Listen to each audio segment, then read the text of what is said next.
नमस्कार दोस्तों, triple M study YouTube channel में आपका स्वागत है। इसमें देखेंगे 18 फरवरी 2021 के टॉप 10 करंट अफेयर क्वेश्चंस। तो चलिए शुरू करते हैं।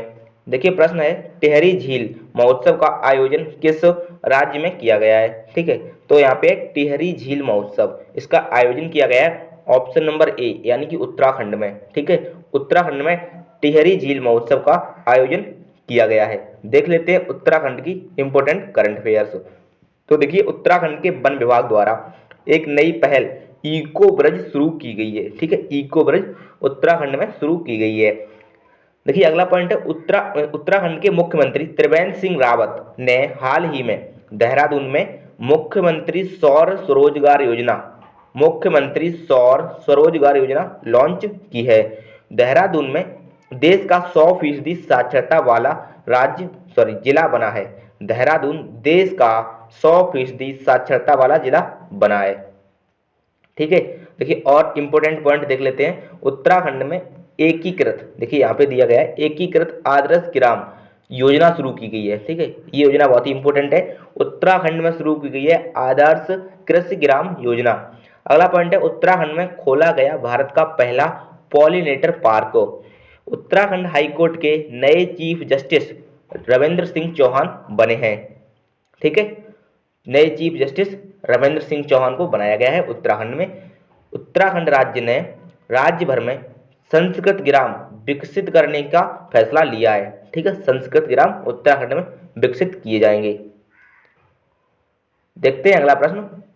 अगला प्रश्न है, स्नैकपीडिया मोबाइल ऐप को किस राज्य में लॉन्च किया गया है। स्नैकपीडिया मोबाइल ऐप, सही उत्तर हो जाएगा ऑप्शन नंबर सी केरल। ठीक है, स्नैकपीडिया मोबाइल ऐप केरल में लॉन्च किया गया है। देख लेते हैं केरल की इंपोर्टेंट करंट अफेयर्स। तो देखिए हाल ही में केरल सरकार ने राज्य के एर्नाकुलम सामान्य अस्पताल में पहला ह्यूमन मिल्क बैंक खोलने की घोषणा की है। ठीक है दोस्तों, एर्नाकुलम केरल का एक डिस्ट्रिक्ट है।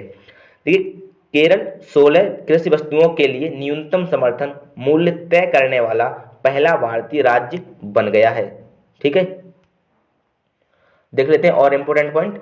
देखिए यहाँ पे भारत के केरल राज्य ने गैर संचारी रोगों के नियंत्रण के लिए संयुक्त राष्ट्र पुरस्कार जीता है। ठीक है, ये प्रश्न कई बार पूछा जा सकता है आपके एग्जाम में कि संयुक्त राष्ट्र पुरस्कार किसने जीता है, तो ये जीता है केरल राज्य ने। ठीक है, रिटायर हो चुके पुलिस अफसरों की याद में देश का पहला, दोस्तों जब भी पहला आए तो समझ लेना ये क्वेश्चन आपके लिए इंपॉर्टेंट है। तो राइफल कॉलेज खोला गया है केरल में। ठीक है, देश का पहला राइफल कॉलेज खेला कहाँ खोला गया है, तो केरल में। केरल का नया राज्यपाल आरिफ मोहम्मद खान को नियुक्त किया गया है। ठीक है, तो चलिए बढ़ते हैं, अब देखते हैं अगले प्रश्न की ओर। अगला प्रश्न है दोस्तों, कौन सा राज्य प्रधानमंत्री कौशल विकास योजना के दूसरे चरण के अंतर्गत रोजगार प्रदान करने में शीर्ष पर रहा है। ठीक है, दूसरे चरण में रोजगार प्रदान करने में कौन सा राज्य शीर्ष पे रहा है, तो इसका सही उत्तर हो जाएगा दोस्तों ऑप्शन नंबर यहाँ पे हो जाएगा गुजरात, यानी कि ऑप्शन नंबर डी। ठीक है, डी इसका राइट आंसर हो जाएगा। देखिए गुजरात की इंपोर्टेंट करंट अफेयर देख लेते हैं। देखिए प्रधानमंत्री नरेंद्र मोदी ने गुजरात के अहमदाबाद शहर में स्थित देश के सबसे बड़े हृदय रोग अस्पताल का उद्घाटन किया है। भारत का सबसे बड़ा multi modal logistic park Gujarat में बनाया जाएगा। ठीक है, भारत का सबसे बड़ा multi modal logistic park Gujarat में बनाया जाएगा। गुजरात 1 जनवरी 2021 में नई पर्यटन नीति लागू की है। गुजरात में 1 जनवरी 2021 को नई पर्यटन नीति लागू की है। प्रधानमंत्री नरेंद्र मोदी ने गुजरात के राजकोट शहर में एम्स की आधारशिला रखी है। ये भी काफी इंपॉर्टेंट पॉइंट है आपके एग्जाम के व्यू से। ठीक है, देखिए गुजरात में भारत की पहली, दोस्तों जब भी पहली आए तो इसे पॉइंट नोट कर लें, पहली लिथियम रिफाइनरी स्थापित की जाएगी गुजरात में। लिथियम रिफाइनरी गुजरात में स्थापित की जाएगी पहली। हाल ही में गुजरात में किसान सर्वोदय योजना की शुरुआत हुई है। ठीक है, गुजरात में किसान सर्वोदय योजना की भी शुरुआत हुई है। चलिए बढ़ते हैं अगले प्रश्न की ओर।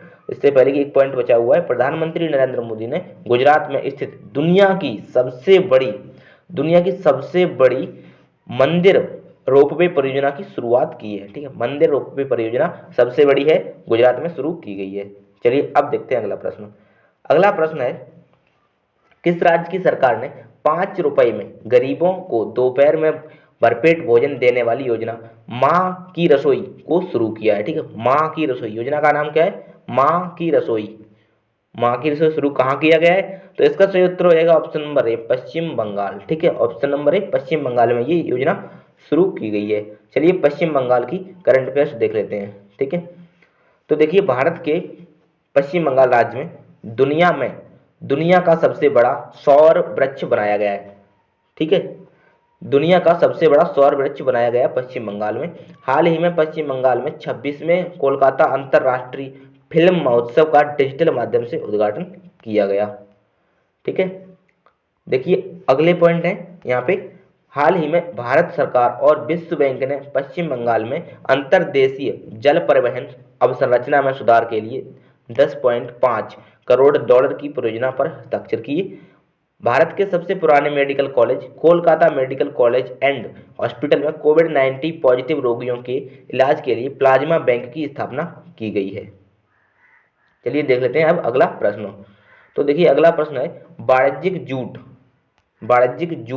वितरण योजना, वाणिज्यिक जूट बीज वितरण योजना को किसके द्वारा लॉन्च किया गया है? ठीक है, वाणिज्यिक जूट बीज वितरण योजना को किसके द्वारा लॉन्च किया गया है? तो सही उत्तर हो जाएगा ऑप्शन नंबर बी, यानी कि स्मृति ईरानी। ठीक है, स्मृति ईरानी इसका सही उत्तर हो जाएगा। देखिए हाल ही में केंद्रीय कपड़ा मंत्री स्मृति ईरानी केंद्रीय कपड़ा मंत्री हैं। ठीक है, तो इन्होंने वाणिज्यिक पटसन बीज वितरण योजना की शुरुआत की है। ठीक है, वाणिज्यिक पटसन बीज वितरण योजना कपड़ा मंत्री स्मृति ईरानी ने शुरू की है। देखिए और इम्पोर्टेंट पॉइंट देख लेते हैं। तो देखिए केंद्रीय मंत्री को इस योजना को लॉन्च करते हुए कहा कि केंद्र सरकार ने देश में जूट के किसानों की मदद के लिए जूट के लिए न्यूनतम समर्थन मूल्य एमएसपी भी बढ़ाया है। जूट को गोल्डन फाइबर भी कहा जाता है। दोस्तों ये आपके लिए गोल्डन पॉइंट भी है, यानी कि बहुत ही अच्छा पॉइंट है। ये कई बार एग्जाम में पूछा गया है, जूट को गोल्डन फाइबर भी कहा जाता है। पूछा गया है कि इनमें से किसको गोल्डन फाइबर कहा जाता है? तो सही उत्तर हो जाएगा जूट। ठीक है, अगला है भारत में स्वर्ण फाइबर क्रांति। स्वर्ण फाइबर क्रांति किससे जुड़ी है?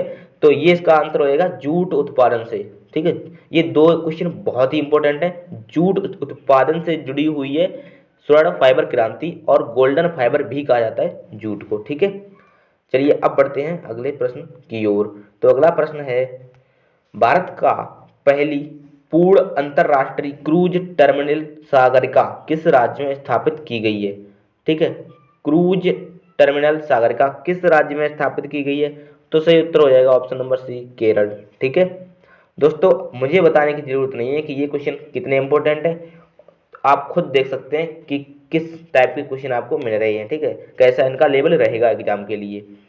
तो अच्छा लगे तो लाइक कर सकते हैं, चैनल को सब्सक्राइब कर सकते हैं। बाकी देखते हैं क्वेश्चन की ओर। सही उत्तर हो चुका है ऑप्शन नंबर सी, केरल। ठीक है, बढ़ते हैं इसकी डिटेल की ओर। देखिए प्रधानमंत्री कोचीन बंदरगाह पर अंतर्राष्ट्रीय क्रूज टर्मिनल सागरिका का उद्घाटन करेंगे, और वेलिंगटन द्वीप के एर्नाकुलम, ठीक है एर्नाकुलम जो केरल में है, घाट पर स्थित यह भारत का पूर्ण अंतर्राष्ट्रीय क्रूज टर्मिनल है।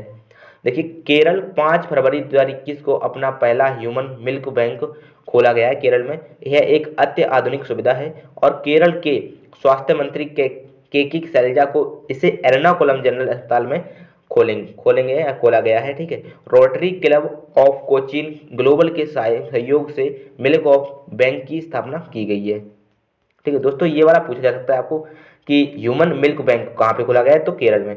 केंद्र राज्य सरकार ने पहली बार कोझिकोड में, ठीक है पहली बार कोझिकोड में जो केरल में स्थित है, भारत का पहला अंतरराष्ट्रीय महिला व्यापार केंद्र। दोस्तों देखिए यहाँ पे ये भी पहला है, पहला अंतरराष्ट्रीय महिला व्यापार केंद्र। ठीक है, ये केरल में खोला गया है कोझिकोड में। अगला प्रश्न है, किस केंद्रीय मंत्री ने हाल ही में ई छावनी पोर्टल की शुरुआत की है? तो ऑप्शन ए सही हो जाएगा, राजनाथ सिंह। ठीक है, राजनाथ सिंह ने इस पोर्टल की शुरुआत की है, ई छावनी पोर्टल की। देखिए रक्षा मंत्री राजनाथ सिंह ने हाल ही में ई छावनी पोर्टल की शुरुआत की है, मोबाइल ऐप लॉन्च किया है जिससे देश भर के छावनी बोर्डों के निवासियों के लिए ईज ऑफ लिविंग और ईज ऑफ डूइंग की सुविधा मिल सके। ई छावनी पोर्टल भारत के सभी 62 बोर्डों में 20 लाख से अधिक नागरिकों को घर बैठे ऑनलाइन नगर पालिकाएं प्रदान करेगा। अगला प्रश्न है संयुक्त राष्ट्र पूंजी विकास, ठीक है, कोष UNCDF का कार्यकारी सचिव निम्न में से किसे नियुक्त किया गया है? इसका सही उत्तर हो जाएगा ऑप्शन नंबर सी, प्रीति सिन्हा। संयुक्त राष्ट्र पूंजी विकास कोष यानी कि UNDCDF, ठीक है, ऑप्शन नंबर सी, प्रीति सिन्हा को किया गया है संयुक्त राष्ट्र पूंजी विकास कोष का सचिव। देख लेते हैं इसके बारे में विस्तार से थोड़ा सा। तो देखिए ये क्या है, इसकी शुरुआत क्यों और कैसे की गई है, यहाँ पे थोड़ा सा, हाँ देखिए, UNCDF की स्थापना वर्ष 1966 में संयुक्त राष्ट्र महासभा द्वारा दुनिया भर में आर्थिक विकास को बढ़ावा देने के लिए की गई थी। इसका मुख्यालय न्यूयॉर्क में है। संयुक्त राष्ट्र पूंजी विकास कोष ने भारतीय मूल के निवेश और विकास बैंकर प्रीति सिन्हा को अपनी कार्यकारी सचिव के रूप में नियुक्त किया है। वह जूडिथ कार्ल की जगह लेंगी। कार्यकारी सचिव इस संस्था का सर्वोच्च पद है, ठीक है। चलिए देख लेते हैं क्वेश्चन नंबर 9। अगला क्वेश्चन है SERB महिला उत्कृष्टता पुरस्कार 2021 से कितनी महिला वैज्ञानिकों को सम्मानित किया गया है? सही उत्तर हो जाएगा ऑप्शन नंबर ए 4, ठीक है, ऑप्शन नंबर ए 4 सही इसका उत्तर हो जाएगा। 4 महिलाओं को ये पुरस्कार दिया गया है। वो 4 महिलाएं हैं, देखिए, शोभना कपूर और doctor Antarja Banerjee, doctor Sonu Gandhi, doctor Ritu Gupta, ठीक है, इनको दिया गया ये पुरस्कार। विज्ञान और प्रौद्योगिकी विभाग DST के एक सांविधिक निकाय विज्ञान और अभियांत्रिकी परिषद द्वारा विज्ञान और अभियांत्रिकी के प्रमुख क्षेत्रों में बुनियादी अनुसंधान का समर्थन करने वाले ये पुरस्कार है। इस पुरस्कार की शुरुआत वर्ष 2013 में की गई थी। यह पुरस्कार 40 वर्ष से कम आयु की महिला वैज्ञानिकों को प्रदान किए जाने वाला पुरस्कार है, ठीक है। देखिए, पुरस्कार अपने शोध विचारों को आगे बढ़ाने के लिए पुरस्कार विजेताओं को 3 साल की अवधि के लिए 15 लाख रुपए का अनुदान प्रदान करता है। चलिए देख लेते हैं अगला प्रश्न। अगला प्रश्न है किस राज्य सरकार ने कोविड वॉरियर मेमोरियल का निर्माण करने की घोषणा की है? ठीक है, कोविड वॉरियर मेमोरियल का निर्माण करने की घोषणा की है। सही उत्तर हो जाएगा ऑप्शन नंबर सी, उड़ीसा, ठीक है, उड़ीसा इसका राइट आंसर हो जाएगा। देख लेते हैं उड़ीसा की current affair. 2023 hockey world cup match Bharat के उड़ीसा राज्य में आयोजित किया जाएगा। कोविड-19 योद्धाओं के बलिदान और सेवाओं को सम्मानित करने के लिए इस स्मारक को स्थापित किया जाएगा, ठीक है। इस स्मारक का उद्घाटन 15 अगस्त 2021 को किया जाएगा। उड़ीसा के मुख्यमंत्री नवीन पटनायक को 21 जनवरी को भुवनेश्वर में वार्षिक 2 साली राष्ट्रीय शिल्प मेले का उद्घाटन किया, ठीक है। तो ये वीडियो हो चुका है समाप्त, यानी कि आप 10 क्वेश्चन पूरे कर चुके हैं। वीडियो पसंद आया तो लाइक करें, दोस्तों के पास शेयर करें, बाकी आप चैनल को सब्सक्राइब कर सकते हैं। तो मिलते हैं अगले वीडियो में, तब तक के लिए नमस्कार।